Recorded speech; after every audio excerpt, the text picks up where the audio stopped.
What does it feel like when you come home? After a time away perhaps, or after a stressful time somewhere, even just after a shopping trip. What sort of words describe the feeling? Well, I use words like safe, warm, comfortable, but we might have others. So let's just pause for a minute and take a moment to think about the sort of words you might use to describe that feeling of being at home. I think my best word is safe. Home is a safe place where we can be ourselves. We take off the faces we show to the world, put our scruffiest clothes on, so to speak, and be ourselves. No need to pretend, no need to worry what other people think. The world can go hang, we're home. And sometimes we'll find ourselves saying, when we've been really stressed, it's heaven to be home. We might say that without thinking, but it's really a profound thought, because as home can feel like heaven, so heaven feels like home. It's where we are with God. We're home in an even deeper way than in everyday life. We're absolutely safe, secure, loved and wanted, and there we can be our true selves. Sadly, that's not how many people see heaven. For them, heaven is somewhere you get to if you've been good, somewhere a long way away. And I still meet a lot of people who say only half-jokingly, I'll not be in heaven, I'll be in the other place. They've got a picture of heaven as a place for saints, for holy people, for people without faults, and even, of course, still a place somewhere up above the bright blue sky. They might dismiss their disappointment by saying things like, I never wanted to play the harp anyway. Well, I never did, but I believe firmly that I can be home in heaven now.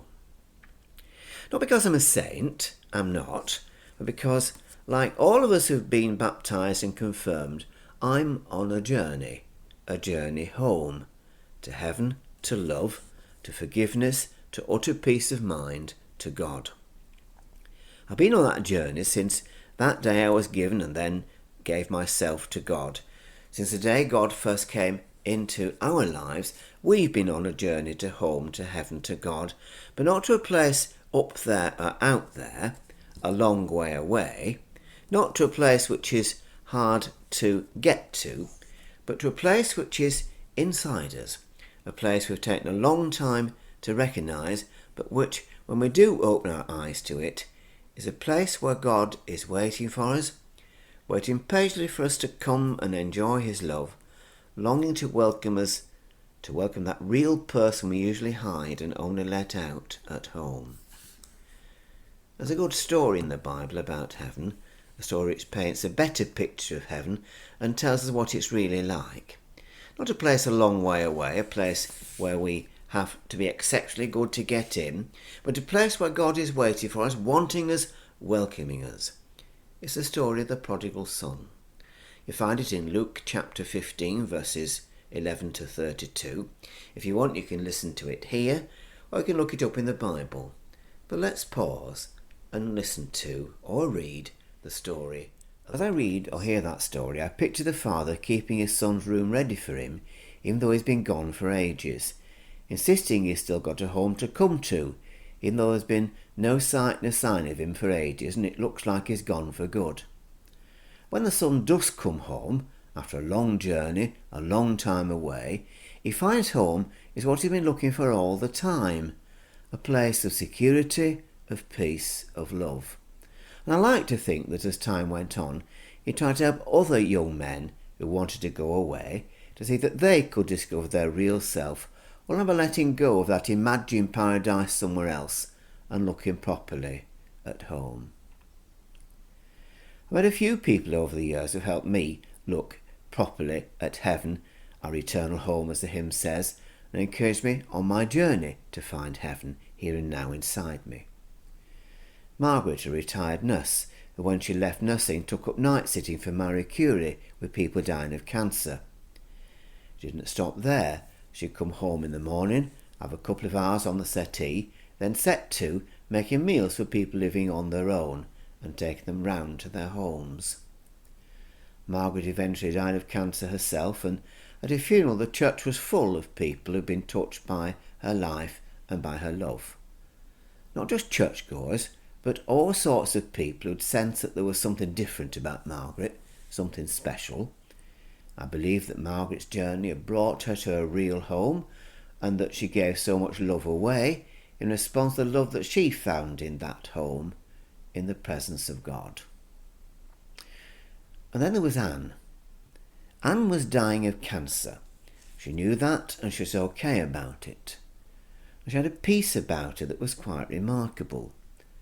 When I went to visit her, at home first and then in the hospice, the strange thing was that peace was so strong, I felt better after talking to her.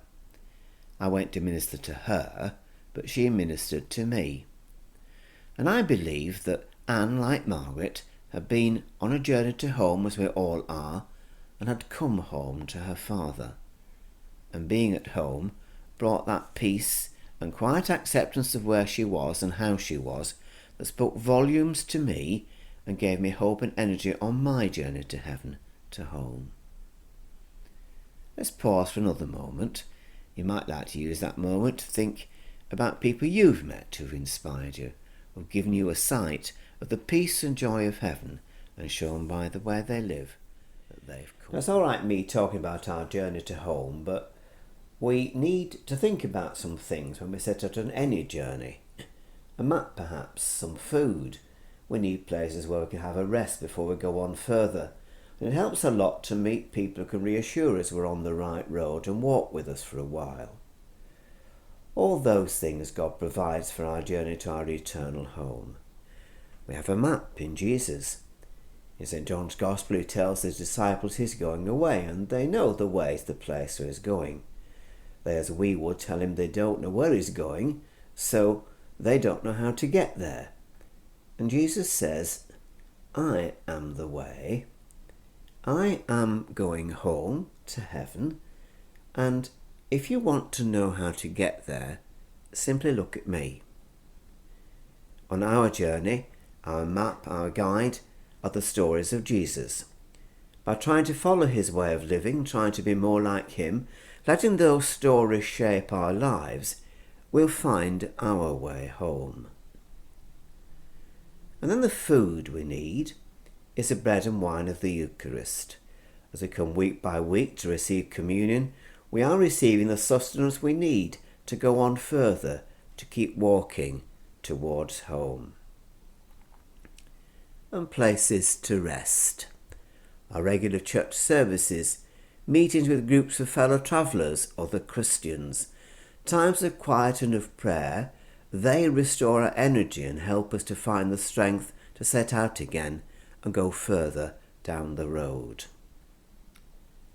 And finally, people to reassure us, to lift our spirits when the road goes hard. People like Margaret and Anne, people we've met, who simply by being who they are have refreshed the hopes and dreams which set us out on our journey, who have shown us that being citizens of heaven makes us what we long to be, channels of God's peace and love. Let's end with a hymn about a journey. It's a children's hymn, The Journey of Life. It is a children's hymn. The words seem very simple, but the sense is quite profound. We are on a journey, the journey of life, a journey to life, a journey to our heavenly home, to God our Father, who will lift us, bless us, strengthen us, remake us, and send us out as his disciples to be channels of his peace in this world.